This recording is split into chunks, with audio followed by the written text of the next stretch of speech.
Hello বন্ধুরা, একে ব্লগসের পক্ষ থেকে আপনাদের সবাইকে অনেক প্রীতি ও শুভেচ্ছা।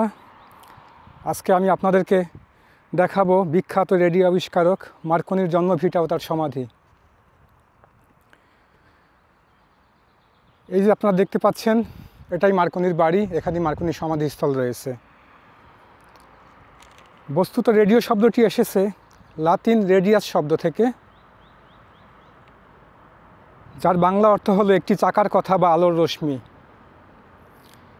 রেডিও একটি দীর্ঘ দূরত্ব সংকেত পাঠানোর পদ্ধতি।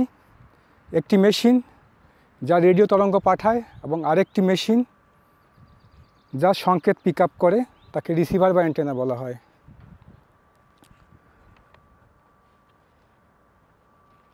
(1893) সালে বিজ্ঞানী নিকোলা টেসলা সেন্ট লুইস, মিসৌরিতে একটি বেতার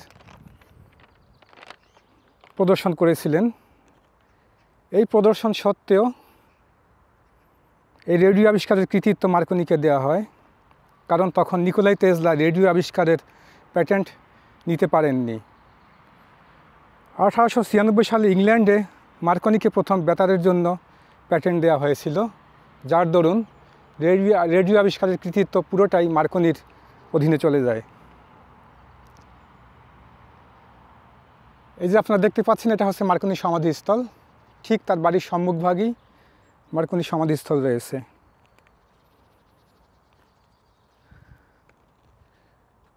মার্কনির ফুল নেম হলো গুগলিয়েমো জিওভানি মারিয়া মার্কনি।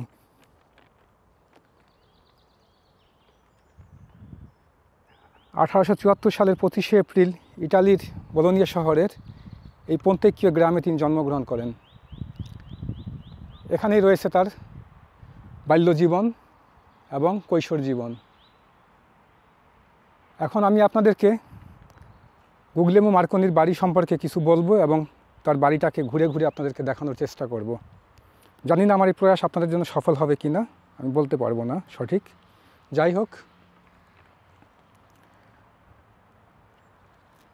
মার্কনির পিতার নাম জিউসেপ মার্কনি, তার মাতার নাম অ্যানি জ্যানসন। মার্কনি তার পিতার দ্বিতীয় সন্তান ছিলেন। মার্কনির মাতার বাড়ি ছিল আয়ারল্যান্ডের ওয়েক্সফোর্ড কাউন্টিতে। মার্কনি বোলোনিয়া, ফ্লোরেন্স ও লেঘর্ন শহরে ব্যক্তিগতভাবে শিক্ষা লাভ করেছিলেন।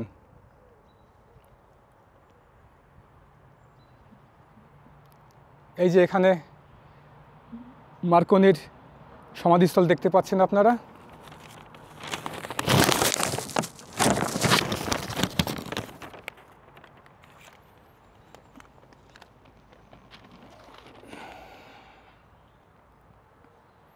আমি এখন ধীরে ধীরে মার্কনির বাড়িতে প্রবেশ করার চেষ্টা করতেছি।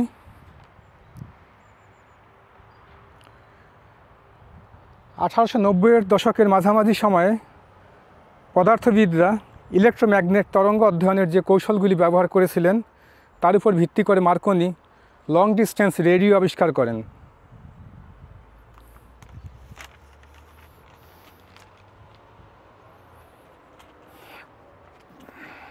এই যে দেখতে পাচ্ছেন মার্কনির বাড়ি, এখানে তিনি জন্মগ্রহণ করেছিলেন।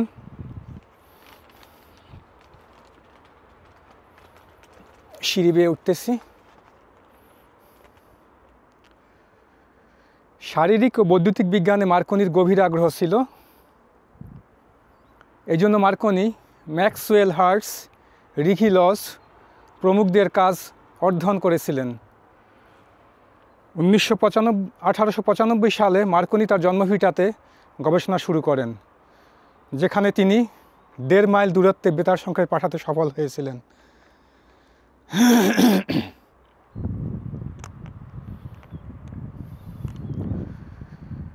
1896 সালে মার্কনি তার যন্ত্রপাতি নিয়ে ইংল্যান্ড গমন করেছিলেন। সেখানে পোস্ট অফিসের engineer in chief sir William প্রিসের সাথে তার পরিচিতি হয় এবং 1896 সালে বেতারের জন্য বিশ্বের প্রথম প্যাটেন্ট তিনি লাভ করেছিলেন।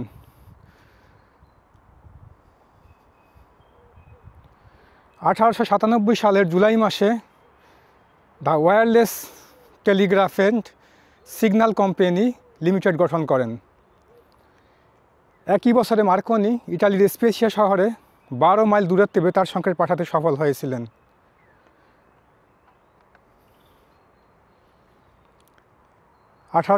সালে তিনি ইংলিশ চ্যানেল জুড়ে ফ্রান্স ও ইংল্যান্ডের মধ্যে বেতার যোগাযোগ স্থাপন করেন। এই যে দেখুন, আমি প্রবেশ করতেছি মার্কনির বাড়িতে। জানি না ভিডিও করতে পারবো কি না।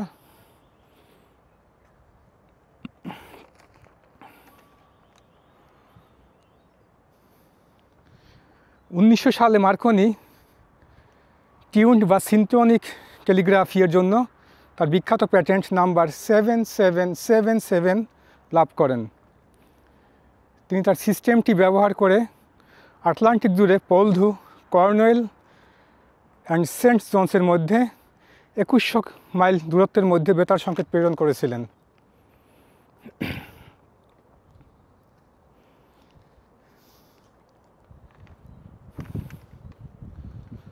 এই যে দেখতে পাচ্ছেন মার্কনির বাড়ির প্রবেশপথে মার্কনির একটি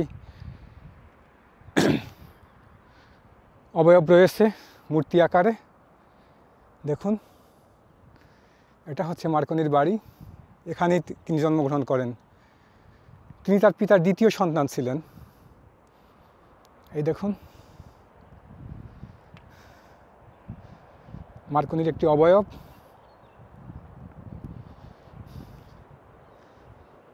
একটি সাদা মূর্তি, তার মুখচ্ছবি, মুখের প্রতিকৃতি এই যে দেখা যাচ্ছে, আপনারা দেখতে পাচ্ছেন।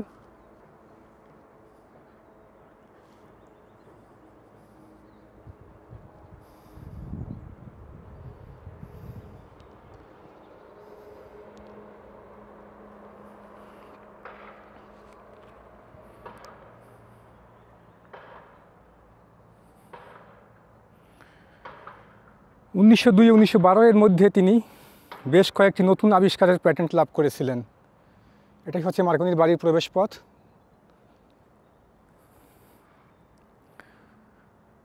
1902 সালে মার্কনি আমেরিকান লাইনার ফিলাডেলফিয়াতে একটি সমুদ্রযাত্রার সময় তিনি প্রথম ওয়্যারলেস যোগাযোগের সাপেক্ষে দিবালোক প্রভাব প্রদর্শন করেছিলেন এবং একই বছরে তিনি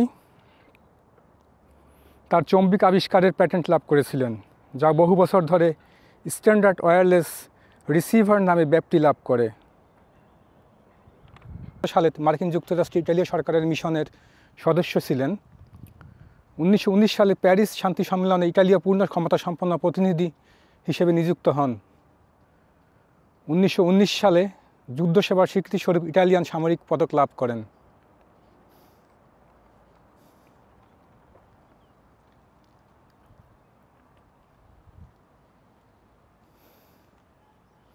এই দেখুন মার্কনির বাড়ির আঙিনা।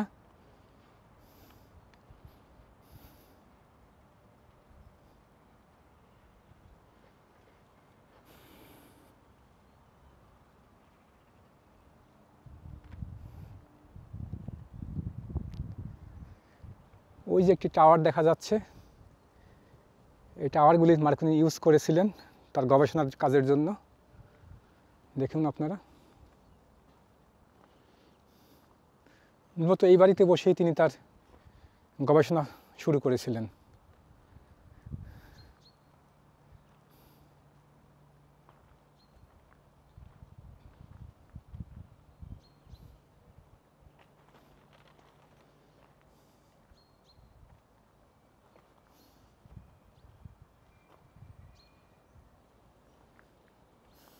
এই যে মার্কনির বাড়িটি, মার্কনির বাড়ির আঙিনাতে আমি এসে পড়েছি।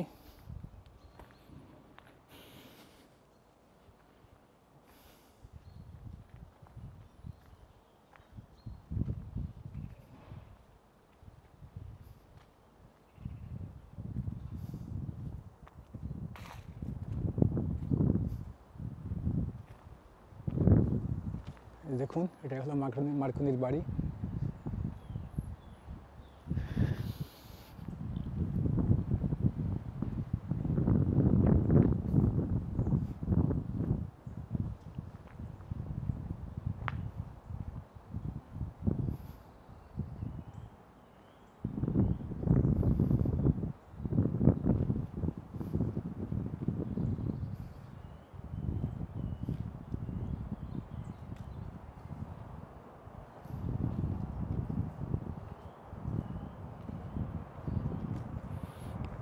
আমি এখন মার্কনির বাড়ির উঠোন পেরিয়ে পুনরায় তার বাড়ির ভাগে চলে এসেছি। এই যে দেখুন,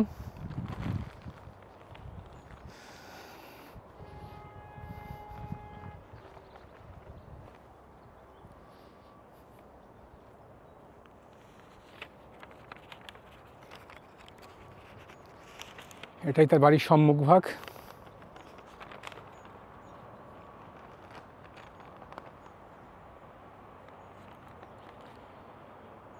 ইটালিতে যুদ্ধের সময় মার্কনি তার সংক্ষিপ্ত তরঙ্গের তদন্তে ফিরে আসেন, যা তিনি তার প্রথম পরীক্ষা ব্যবহার করেছিলেন। ইংল্যান্ডে তার সহযোগীদের দ্বারা আরও পরীক্ষার পর 1923 সালে পলভি স্টেশনে পরীক্ষামূলক স্থাপনা আটলান্টিক ও ভূমধ্যসাগরে মার্কনির ইয়ট অ্যালেট্রা ক্রুজিংয়ের মধ্যে একটি নিবিড় ট্রায়াল পরিচালিত হয়েছিল এবং এর ফলে দীর্ঘ দূরত্বের যোগাযোগের জন্য বিম সিস্টেম প্রতিষ্ঠা করেছিলেন। এই বিম সিস্টেমকে ইম্পেরিয়াল যোগাযোগের মাধ্যম হিসাবে ব্যবহার করার প্রস্তাব ব্রিটিশ সরকার কর্তৃক গৃহীত হয়েছিল এবং ইংল্যান্ড ও কানাডাকে সংযুক্ত করে প্রথম বিম স্টেশনটি 1926 সালে খোলা হয়েছিল। পরের বছর অন্যান্য স্টেশনগুলো এর সঙ্গে যুক্ত করা হয়েছিল।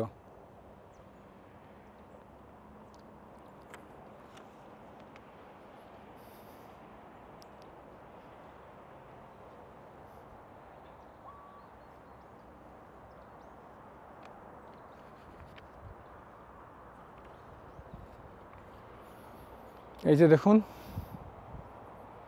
মার্কনির বাড়ির অবয়বটি।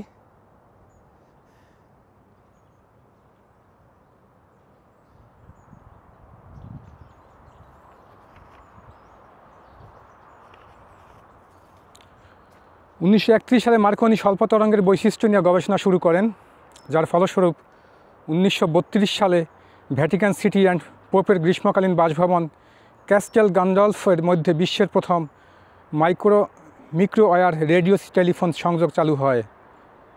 2 বছর পর তার সিস্টেম লেভান্টকে তিনি জাহাজ চলাচলের জন্য মাইক্রোওয়েভ রেডিও বিকন প্রদর্শন করেন এবং 1935 সালে আবার ইটালিতে রাডারের একটি ব্যবহারিক প্রদর্শনী দেন, যার আগমনের কথা তিনি প্রথম 1922 সালে network American institute of radio ইঞ্জিনিয়ারিংয়ের বক্তৃতায় বলেছিলেন।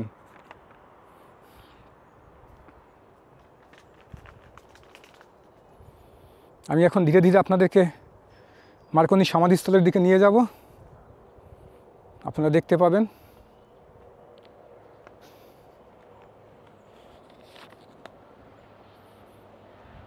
আমি ধীরে ধীরে নেমে যাচ্ছি। মার্কনির বাড়িটি মূলত একটি টিলার উপরে অবস্থিত।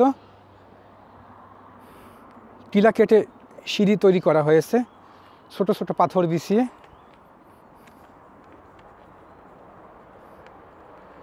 মার্কনি বেশ কয়েকটি বিশ্ববিদ্যালয়ের সম্মানসূচক ডক্টরেট এবং অন্যান্য অনেক আন্তর্জাতিক সম্মান ও পুরস্কারের ভূষিত হয়েছেন। তার মধ্যে পদার্থবিদ্যার জন্য নোবেল পুরস্কার, যা 1909 সালে তিনি অধ্যাপক Karl Braun, Royal Society of আর্টসের Albert Medal, John Fritz Medal এবং ক্যালভিন মেডেলের সাথে ভাগ করে নিয়েছিলেন। 1902 সালে তাকে grand cross of the order of the ক্রনওয়েল ইটালি উপাধিতে ভূষিত করা হয়। 1929 সালে মার্সিসের বংশগত উপাধিও তিনি পেয়েছিলেন।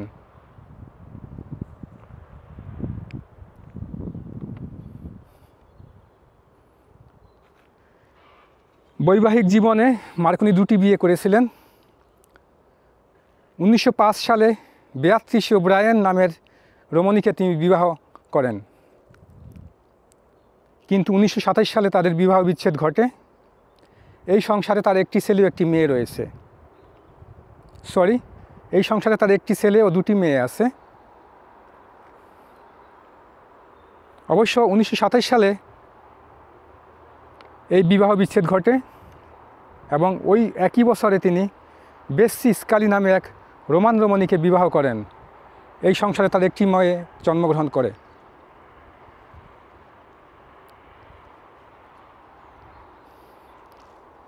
এই যে দেখতে পাচ্ছেন মার্কনির বাড়ি।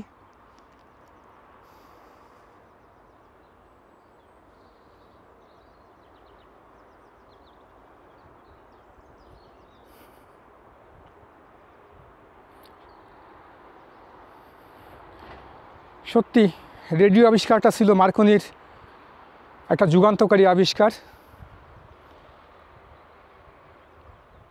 যে আবিষ্কারের মাধ্যমে তিনি পৃথিবীরকে অনেক সফলতা এনে দিয়েছিলেন।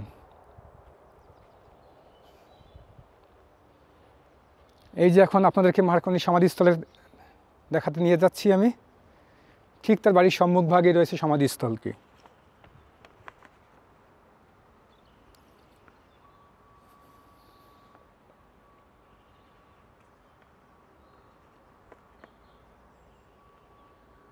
উনিশশো সালের 20শে জুলাই তিনি রোম শহরে মৃত্যুবরণ করেন।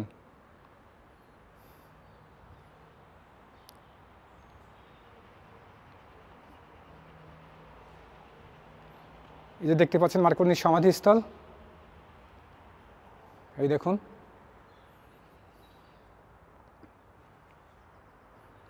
অবশ্য তার মৃত্যুর পরে তার জন্মভিটা বোলোনিয়ার গ্রিফনি গ্রামে তাকে সমাধিস্থ করা হয়। এটাই সেই সমাধি।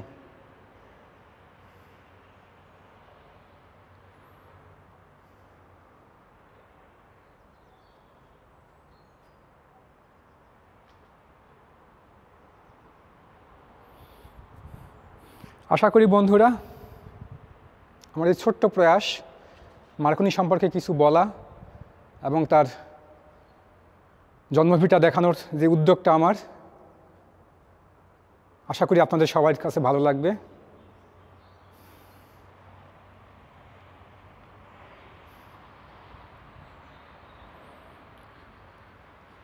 তো আজকের মতো এখানে শেষ করতে হচ্ছে।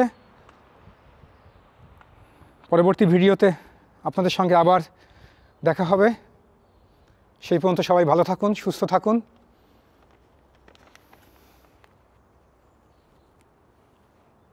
সবাইকে অনেক প্রীতি ও শুভেচ্ছা জানিয়ে আজকের মতো বিদায় নিচ্ছি।